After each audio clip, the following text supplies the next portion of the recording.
Hey guys, welcome to my tutorial. Tasty. This tutorial is going to be a Vampire Queen of Hearts, part of my Wonderland series where I'm taking Wonderland characters and turning them into common monsters. Also to my YouTube Hans family that haven't met her yet, this is Cordelia, my new little ball python, and she is just the sweetest, cutest little girl in the whole world. Anyways, please subscribe if you haven't already, and let's get started. So we're going to start out with our collar of cards, and you don't need a lot of materials for this. It's very, very easy to make. I would just suggest using a stapler over hot glue because the stapler will hold the cards better onto the dog collar. We want to start by cutting off a little bit of the excess that would hang over our shoulders to make more of a circular collar that would nicely fit around our neck.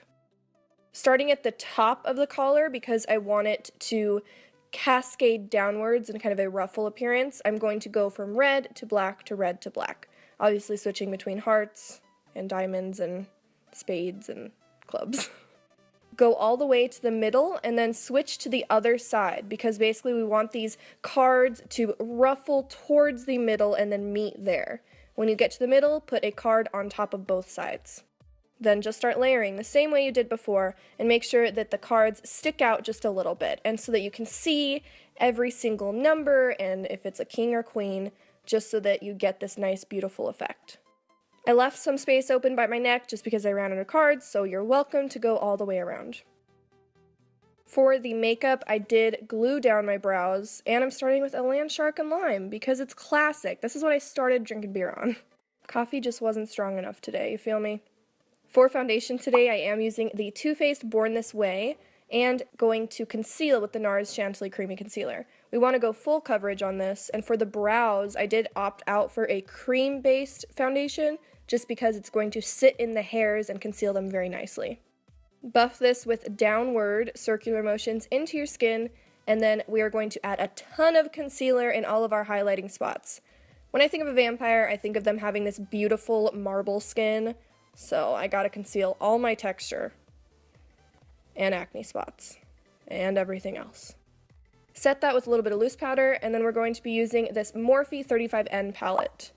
We're focusing on this lighter shade from the palette to contour with this Morphe brush, and since we are doing a vampire, we want her cheeks to be a little hollowed out. So we're not only going to carve out under our cheekbones, we are also going to carve out around our mouth too. This will give you a really hollowed, kind of starving effect.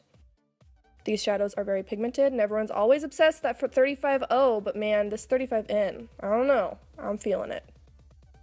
Same thing for the chest and neck. We want this to be nice and cohesive with the face, so our collarbones will be popping out more, so do lots of weird kind of moves with your body so you can really accentuate those collarbones.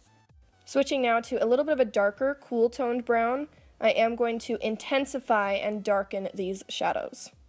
Focus the darker shadows towards the sides of the face and right under that curve where the hollows of the cheek go. For blush, I did go for Poppy eyeshadow from Makeup Geek, and I wanted to draw originally hearts with the blush just nicely on the cheeks, but my veins covered it anyways, so you're welcome to just do a little bit of blush. Prime your eyes and put a nice nude shadow over it. I wanted to draw inspiration from the newer, modern Alice in Wonderland for this Queen of Hearts, so I went with blue. Starting out with the lightest shade, which is Glass Slipper, we want to basically use this as our transition shade, which will transition from our skin tone into the nice gradient we're going to create with the blues. Put this all over your eyebrows that are kind of glued down, semi, and we want to deepen it as we get closer to our lid and our crease. We are going for a halo-inspired eye, so you want to slowly create the gradient with darker tones as you get right into that crease. Make sure to blend out between every step, And then a quick tip just to get out some fallout is to take a large fluffy brush and to quickly dust it across your face so that it quickly removes the product without disturbing your makeup underneath. I did decide to add a little bit of black, but I added the dark blue right over it just so that this look is mainly blue and that black isn't showing through too much. I cleaned up a little bit with that nude eyeshadow. It's really great to clean up your lines if you miss any kind of blending.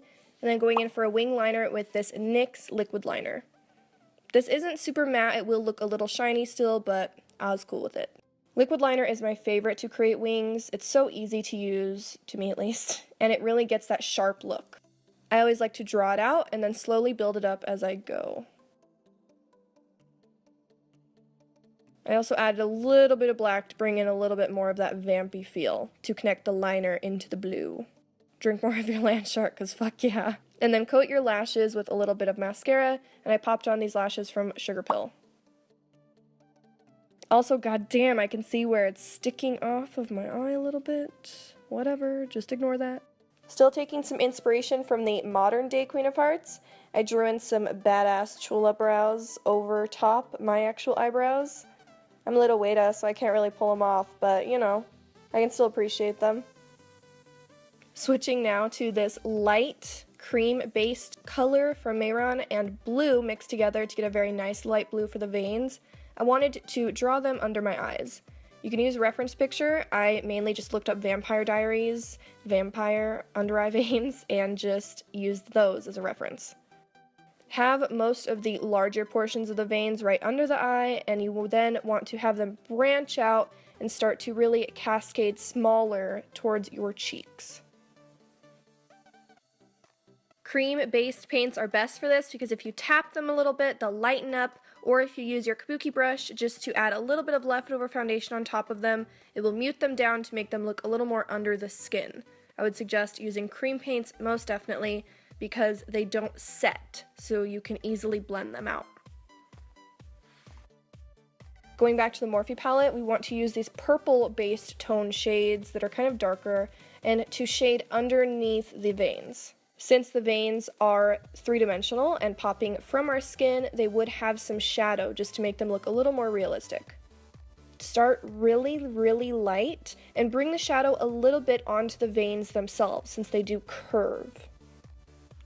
We want these to have a very organic feel. We don't want any jagged edges or sharp lines. Think of how vines grow. We want them to flow. And we want to do the same thing, just mute them down a little more with some foundation. When the veins meet, they would be a little higher on the skin just because they'd be popped out a little more. So we want to add a little bit more of that white cream paint on top of those meeting spots, basically where all the V's are. Or Y's. V's or Y's. Right under our eye, add a lot more shadow because those would definitely be dark from the shadow of our eye.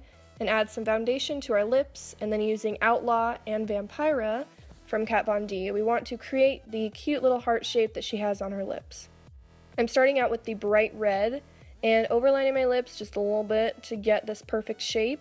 And while the product is still a little wet, I'm going to go ahead and blend it out with a fluffy brush, just a tiny bit into the foundation, just so it looks a little more vampy, not so perfect. She's a vampire. I don't know if her lips would be perfect, alright?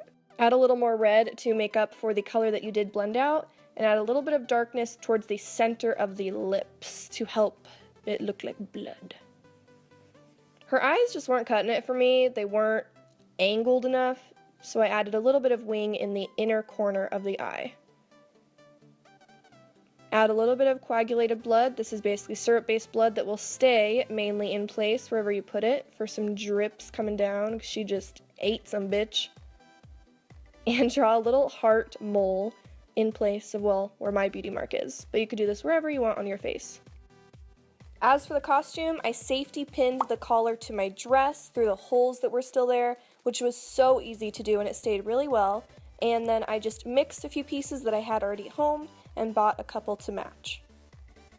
That is the entire tutorial, you guys. I hope you liked this Vampire Queen of Hearts, turning the Wonderland characters into monsters. If you liked it, please subscribe, let me know what you think down below, and I hope you're ready for the next and final installment. It's gonna get real. See you guys in the next video. Bye!